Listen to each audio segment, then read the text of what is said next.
1. Listen to the results of a radio questionnaire on sports and physical exercises and complete the chart below. First, you have some time to look at questions 1 to 4.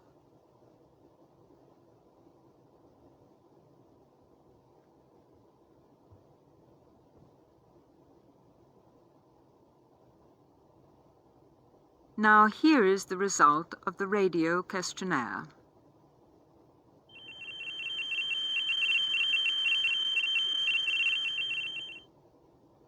And now the results of our survey on spare time activities and sports. We wanted to know how people spend their spare time, so we interviewed women and men around the town during the whole of last week. Here's what we found out. Only 40% of men interviewed claimed to do some kind of physical exercise, while 50% of the women we talked to said that they follow a regular program of exercise.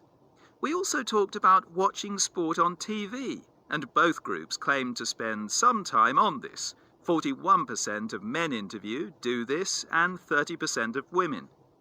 We also wanted to find out exactly what form of exercise these people do. So we asked about different sports and activities. Jogging was by far the most popular, with 20% of men and 18% of women. Most of them do this during the week, either in the morning before going to work or in the evening after work. Football was also popular with the men. 13% claimed to play, mainly at the weekend, on Saturdays. Before you hear the rest of the conversation, you have some time to look at questions 5 to 10.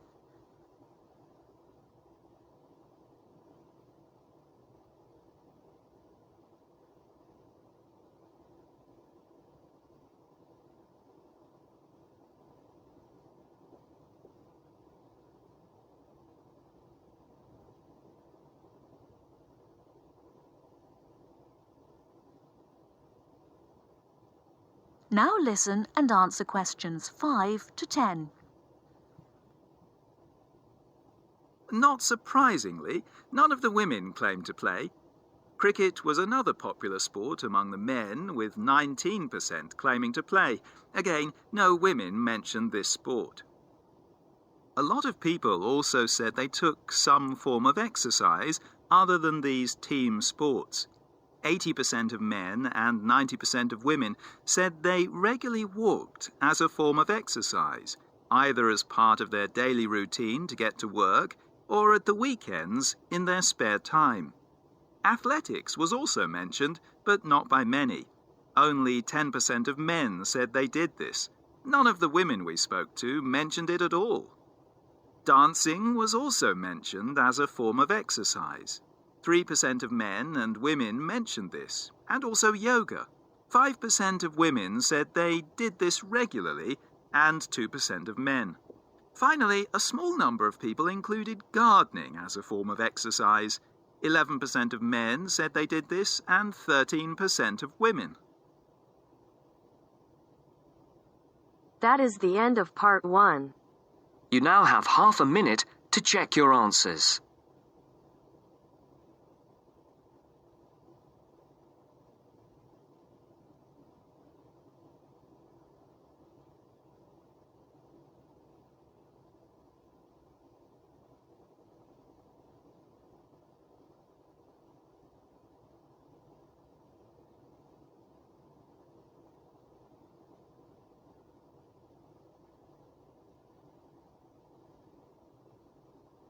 Now turns to part 2.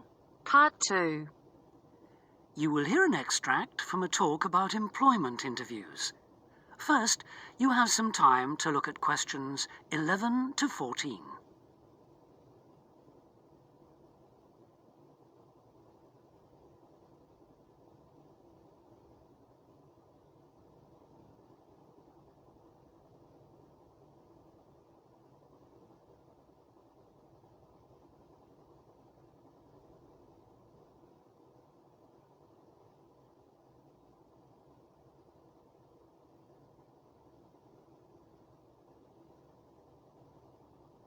Now listen carefully and answer questions 11 to 14.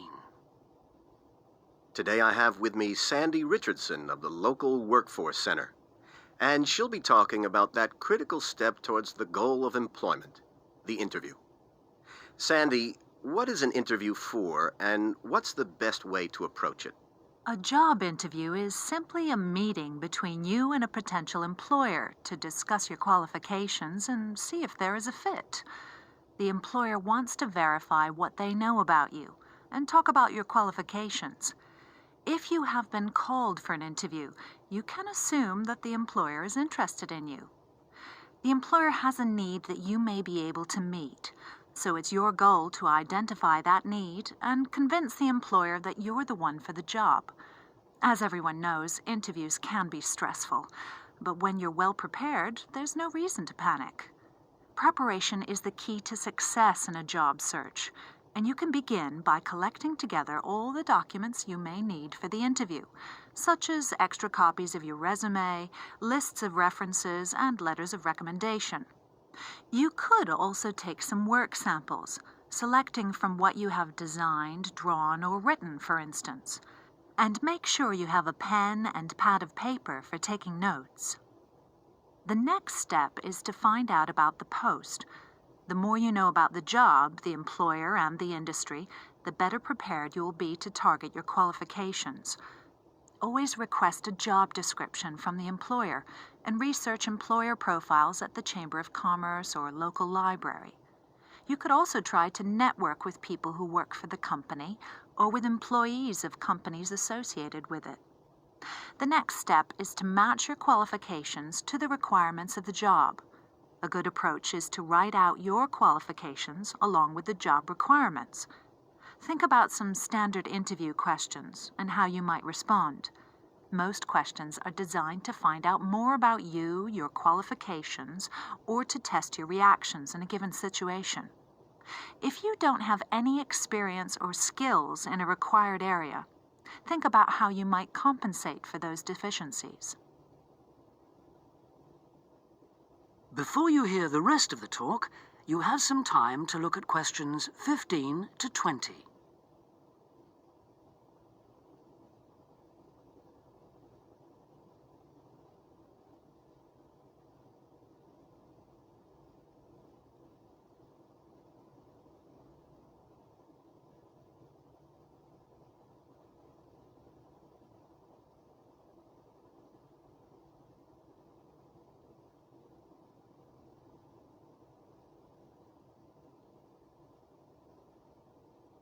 Now listen and answer questions 15 to 20. During an interview, it's important that you be yourself. Get a good night's sleep and plan your travel to be there in plenty of time so that you're not arriving out of breath with 30 seconds to spare. Don't, though, present yourself for the interview too early, 10 minutes at most. In the interview, listen carefully to each question asked. Take your time in responding and make sure your answers are positive. It's important to express a good attitude and show that you're willing to work, eager to learn, and are flexible.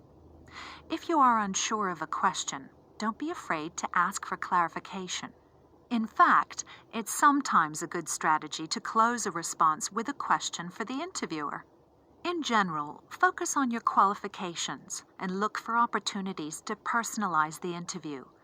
Briefly answer questions with examples of how you responded in comparable situations from either your life or previous job experiences. Something you should avoid are yes or no responses to questions, but don't dwell too long on non-job related topics. Use caution if you are questioned about your salary requirements. The best strategy is to avoid the question until you have been offered a job. Questions about salary asked before there is a job offer are usually screening questions that may eliminate you from consideration, so be warned. On the other hand, it isn't inappropriate to show your enthusiasm if your first impressions of the interview and of the employer are good ones. So, if the job sounds like what you are looking for, say so.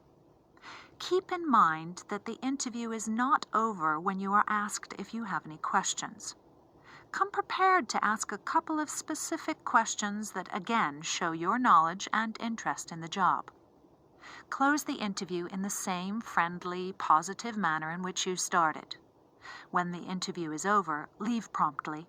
Don't overstay your time. Think about the interview and learn from the experience. Evaluate the success and failures. The more you learn from the interview, the easier the next one will become. You'll become much more confident. To close, here are a few more tips. First, maintain good eye contact throughout the interview and be aware of nonverbal body language. Second, dress a step above what you would wear on the job. Go to the hairdressers, have a shave, etc. Remember that your appearance is a key indicator of whether you have the right attitude, so it can pay to give some thought to how you look. And finally, don't be a clock watcher. That is the end of part 2. You now have half a minute to check your answers.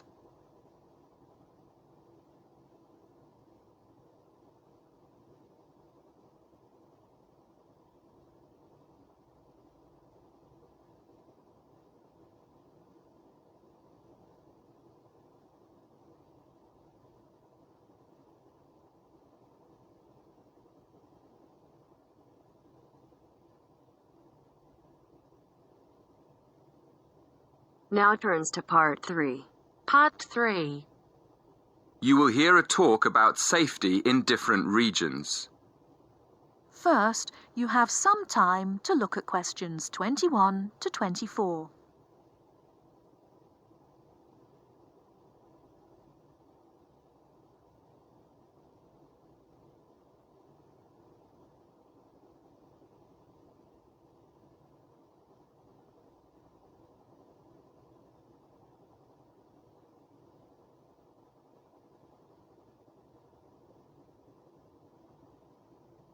Now, listen carefully and answer questions 21 to 24.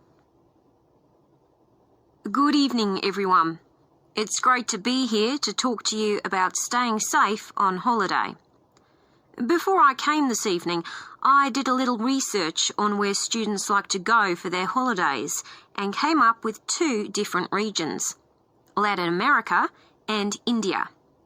So, I've been looking at the crime figures for both areas, and I thought I'd start by talking a bit about that. Then I'll give you some advice about how to avoid becoming a victim of crime. Okay, first of all, let's look at what kinds of crime are committed most in different regions. Okay, I'll start with India. Generally, India isn't thought of as a dangerous place for individuals, but there has been an increase in handbag theft in recent years. So keep an eye on your bag when you're out in the street. Right. Now, let's look at Latin America. Of course, you do realise that not all Latin American countries are the same, but it is true to say that guns are used in a high percentage of crimes across the region. Looking at the figures, it seems that gun crime is a serious problem throughout. Before you hear the rest of the talk, you have some time to look at questions 25 to 30.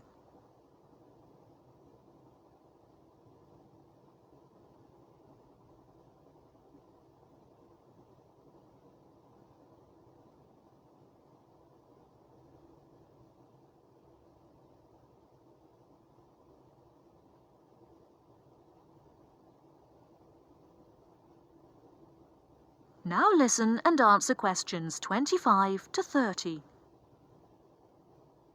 I can see some of you are thinking that it all sounds rather dangerous, but I know lots of people who've been there and had a really great time. They followed advice from the authorities, like making sure they didn't wear expensive jewellery in the street. And I'd certainly advise anyone travelling to Latin America to do the same. Another thing you should be careful of is not to go to lonely places at night. But of course, that's the same anywhere. But I must say, you do have to be very careful in some parts of Latin America when you take your money out of a cash machine. Sometimes you find that thieves stand very close to people at cash machines and take their money as it comes out. Okay, so now I'll finish by talking a little bit about India. I've actually been to India, and I didn't have any feeling that it was dangerous at all. First of all, I went on an organised tour with a group of people. This is definitely the best way to go because it's so much safer. I mean, I didn't go anywhere without the group, and we had a tour guide who spoke the local language and knew the area. In fact, I remember now, she warned us not to go off with strangers, even if they seem nice and friendly. But again, you wouldn't do that at home either, would you? That is the end of part 3. You now have half a minute to check your answers.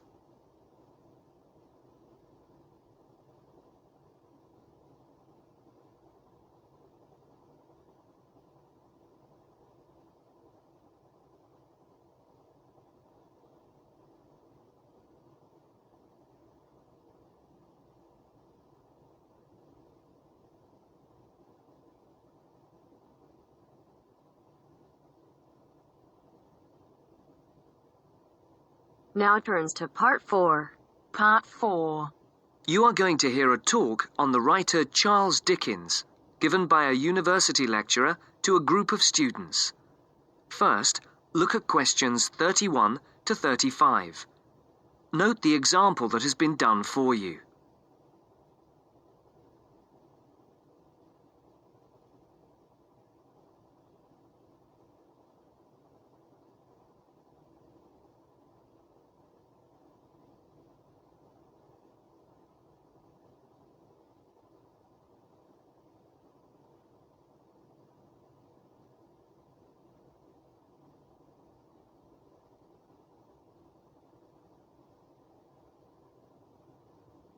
As you listen to the first part of the talk, tick the appropriate box for questions 31 to 35.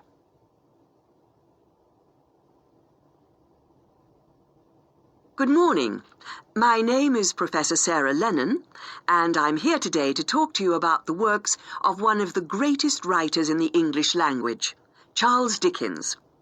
He wrote many books, and if we bear in mind that there are over 2,000 characters in his stories, we can get an idea of the complexity of his work. I've selected one novel from your reading list that I would like to talk about to illustrate his genius, namely Dombey and Son. But before we look at this work in earnest, I thought it might be a good idea to have a quick look at his life, and also at a few of the major events that happened during his lifetime, so that we can try to put his writing into perspective. Dickens was born on the 7th of February, 1812, at the time when his father was working in Portsmouth Dockyard. His father was transferred to London in 1814. To help give us a picture of the time Dickens was born into, it's worth noting that in 1814, when Dickens was 2, the first efficient steam locomotive was constructed in Newcastle upon Tyne. Then, in 1817, the year that Queen Victoria was born and Waterloo Bridge in London was opened, the Dickens family moved away from London. And to give Dickens' life a literary perspective, in the following year, works by other famous English writers were published. Jane Austen's Northanger Abbey and Persuasion, Mary Shelley's Frankenstein, and Scott's The Heart of Midlothian.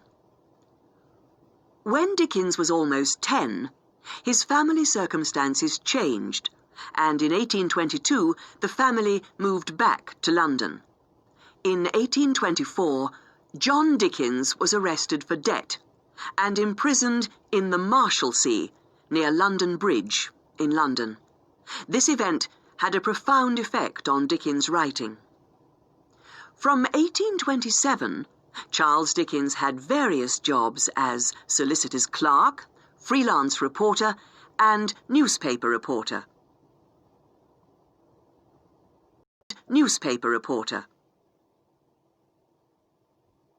Before the speaker continues the talk, look at questions 36 to 40.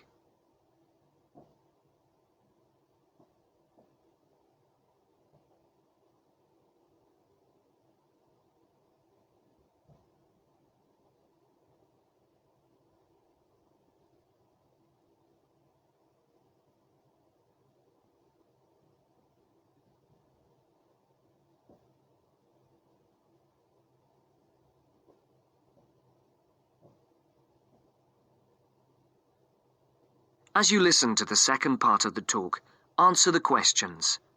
For questions 36 and 37, circle the correct answer. For questions 38 to 40, write no more than 3 words or a number for each answer.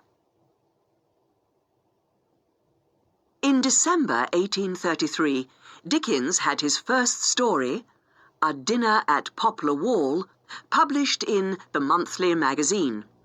In the same year, the SS Royal William became the first vessel to cross the Atlantic Ocean by steam alone.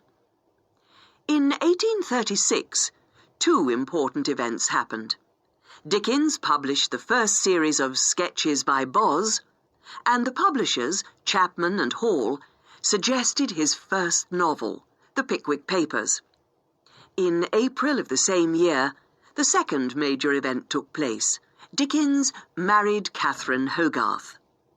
And in 1837, the year that Queen Victoria became Queen of England and Samuel B. Morse developed telegraph, the novel Oliver Twist began publication in Bentley's Miscellany in 24 monthly installments. You may not be aware that serialization like this was common in Dickens' time. In the subsequent year, that is, in 1838, the serialization of Nicholas Nickleby started and appeared in 20 installments.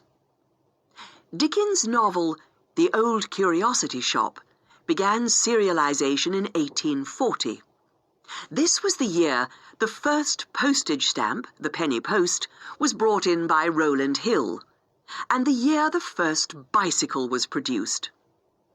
The next major publication for Dickens was in 1842, when the first part of Martin Chuzzlewit appeared, and in 1848, Dombey and Son was published. Now, do you have any questions before we go on to look at this work in some depth? No? That is the end of part 4. You now have half a minute to check your answers.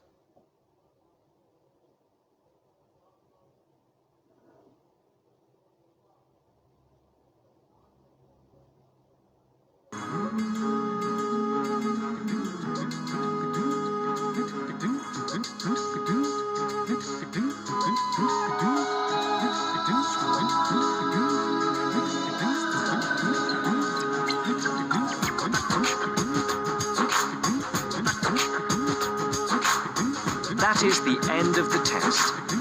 You now have 10 minutes to transfer your answers to your IELTS listening answer sheet.